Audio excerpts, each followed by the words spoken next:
son son như con hồng dần ôi ngài siêu diệt nhìn vui to mê ôi nhì vì có phải trọn lại con ngài thế thì thiếu xin chân nhì tình hồ dĩ nhiên có gì nhé con to mà theo xin chiếu nhi một chiếc liều chuột lòi ngày muốn mà theo nhị kịt gì tròn lòi sắp xin biết ai tình nhị trôi mà theo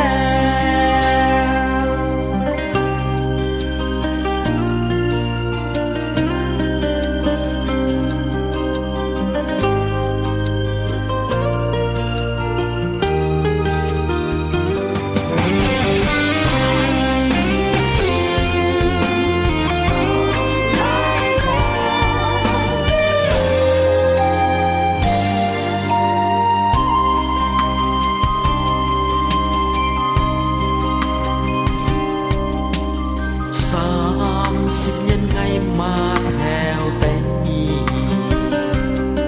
sắp xếp nhiên một chiếc yêu trôi mà theo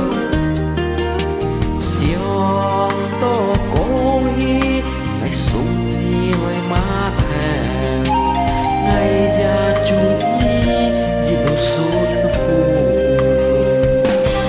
xiong to sung son son như con hồng dần ôi ngài siêu diệt